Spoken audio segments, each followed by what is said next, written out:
Be prepared your first 2 weeks after SHTF. We're out here pushing our limits facing the wild. But you know what? More and more I'm seeing folks back home realizing they need to be prepared for the unexpected too. Could be a natural disaster, could be something else, but FEMA's been pretty clear. Best be ready to fend for yourselves for at least 2 weeks after things go south. Now, when I say prepared, I'm not talking about fancy gadgets or creature comforts. This is about the essentials, the things that'll keep you alive and safe when the grid goes down and help is miles away. We're talking water, food, shelter, the basics for survival. In this video, we're going to cover the essential supplies you need for those critical first 2 weeks. And a big thank you to Midway USA for supporting this channel and helping us get the word out about being prepared. Let's get to it. Water, your lifeline. First up is water. You can go without food for a while, but water, days maybe. You need it for drinking, cooking, even hygiene. Dehydration can sneak up on you fast. FEMA recommends 1 gallon per person per day. For 2 weeks, that's 14 gallons. Double that for safety, you never know. Extra for unexpected needs or sharing. 28 gallons per person, minimum. Store it properly, cool, dark place, and rotate your stock. Don't wait till the last minute, get that water stored. Know how to find and purify water in the wild. Water is your #1 priority in a survival situation. It could be the difference between making it out and, well, you know. Food fuel for survival. All right, you've got your water sorted. Now let's talk about keeping that belly full. We're not talking gourmet meals here. We're talking fuel to keep you going. Canned goods are your friend. Long shelf life, easy to store. Think beans, tuna, vegetables, things that'll give you energy and nutrients. Aim for at least a 2-week supply per person. Another option? Survival food buckets. They've got a really long shelf life, sometimes up to 25 years, and they're packed with calories. Might not be the most appetizing, but in a pinch, they'll do the job. Don't forget about things like protein bars, dried fruit, nuts, calorie-dense, easy to pack, good for a quick energy boost.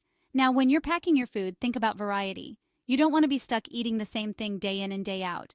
It'll affect your morale, and trust me, staying positive is crucial in a survival situation. Remember, food is fuel. It's not about indulgence, it's about giving your body what it needs to function under stress. So choose wisely, pack smart, and make sure you've got enough to last. Medication, your backup system. Medications are crucial. If you rely on prescription meds, keep a 2-week supply. Talk to your doctor about an extra supply for emergencies. Over-the-counter meds are important too. Pain relievers, anti-diarrhea meds, antiseptics, the works. Keep your meds organized and in a waterproof container. This isn't just about physical health, it's about mental health too. A good resource for emergency medication supplies is Jace Medical. Your health is your wealth, especially in a survival situation. All right, injuries happen. Whether it's a minor cut or something more serious, you need to be able to patch yourself up. That's where a good first aid kit comes in. Don't skimp on this one. Invest in a quality kit from a reputable manufacturer. Avoid those cheap, unreliable ones. You need something that's going to hold up in tough conditions. Your kit should include bandages, gauze, antiseptic wipes, antibiotic ointment, pain relievers, the works. And make sure you know how to use everything in it. Take a first aid course, watch some videos, be prepared. It's also a good idea to have a basic understanding of how to deal with common injuries. Sprains, strains, cuts, burns. The more you know, the better equipped you'll be to handle whatever comes your way. Remember, in a survival situation, you're your own first responder, so be prepared to take care of yourself and your loved ones.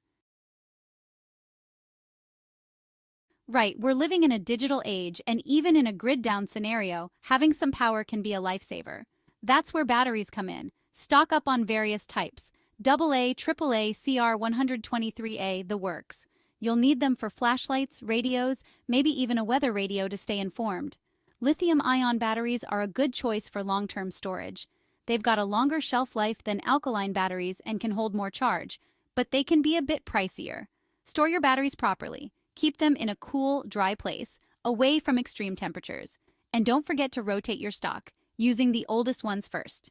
Remember, batteries are your lifeline to communication, information, and light in a grid-down situation. Don't underestimate their importance. All right, so you've got your batteries, but what about your devices themselves? Phone, GPS, maybe even a laptop for communication or entertainment? That's where backup power comes in. Power banks are a good start. They're small, portable, and can give your phone or other small devices a few extra hours of life. Get a few different sizes and capacities to suit your needs. For larger devices or longer outages, consider a backup power station. These are basically giant batteries that can power multiple devices at once. They can be a bit pricey, but they're worth it for the peace of mind. When choosing a backup power station, consider the capacity, output wattage, and number of outlets. You want something that can handle your power needs and has enough juice to last. Remember, in a grid-down situation, your electronic devices can be invaluable tools for communication, navigation, and information gathering. Keep them powered up and ready to go. When the sun goes down, you're going to need a way to see. Candles are an option, but they're a fire hazard, especially if you've got kids or pets around. Flashlights are a must-have. Get a few different types, a small one for everyday use, a larger one for searching, and a headlamp for hands-free operation. Lanterns are great for area lighting.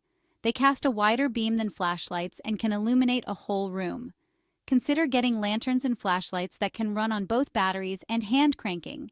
That way, you've got a backup power source if your batteries die. Remember, darkness can be disorienting and dangerous. Having a reliable source of light can make all the difference in a survival situation. Radio, staying connected to the outside world. When the power goes out, so do communication networks. Phones, internet, television, all gone. That's where a good radio comes in. A weather radio is essential for receiving emergency broadcasts and weather alerts. Make sure it's NOAA certified and has both battery and hand crank power options. A two-way radio like a walkie-talkie can be useful for communicating with family members or neighbors if you get separated. Get ones with a long range and good battery life. A ham radio is a more advanced option, but it can be incredibly valuable in a grid-down scenario. With a ham radio, you can communicate with people all over the world, receive news updates, and even send out distress calls. Remember, communication is key in a survival situation. Having a reliable way to receive information and stay connected with others can be crucial for your safety and well-being. Hygiene, staying clean, staying healthy. All right, it might not be glamorous, but maintaining hygiene is essential in a survival situation. Poor hygiene can lead to illness, which can quickly become life-threatening when medical care is scarce. Toilet paper. You'd be surprised how quickly you miss it when it's gone. Stock up on a few extra rolls or consider alternative options like wet wipes or a portable bidet. Hand sanitizer. With limited access to running water, hand sanitizer becomes your best friend. Keep a bottle in your kit, your car, and anywhere else you might need it. Soap. Good old-fashioned soap and water is still the best way to get clean. Stock up on biodegradable soap that can be used for both body and dishes. Toothpaste and toothbrushes. Oral hygiene is important too. Pack enough for everyone in your family, and consider getting a water-saving toothbrush that doesn't require rinsing. Remember, good hygiene is about more than just smelling fresh. It's about preventing the spread of germs and staying healthy in a challenging environment. Cash, the universal currency. We're so used to relying on credit cards and digital payments, but what happens when the power goes out and those systems are down? Cash becomes king. Keep a stash of cash on hand. Small denominations are best. You don't want to be caught trying to buy a loaf of bread with a $100 bill. How much cash? That's up to you, but I'd recommend at least a few $100s per person. Enough to cover basic necessities for a week or two. Keep your cash in a safe, waterproof place. A fireproof safe is ideal, but a Ziploc bag inside a waterproof container will do in a pinch. Remember, cash is a universal currency. It's accepted everywhere, even when the grid is down. Having some on hand can give you peace of mind and bargaining power in a crisis. So there you have it. Those are the essential supplies you need for the first 2 weeks after SHTF. Remember, being prepared isn't about being paranoid. It's about being responsible. It's about taking care of yourself and your loved ones when the unexpected happens. Don't wait until it's too late. Start prepping now, even if it's just a little bit at a time. Every step you take brings you closer to peace of mind. And remember, knowledge is power. The more you know about survival and preparedness, the better equipped you'll be to handle whatever comes your way, and helping us spread the message of preparedness. Make sure to check them out for all your outdoor and survival needs. And don't forget to subscribe for more videos on survival, preparedness, and self-reliance. Stay safe out there.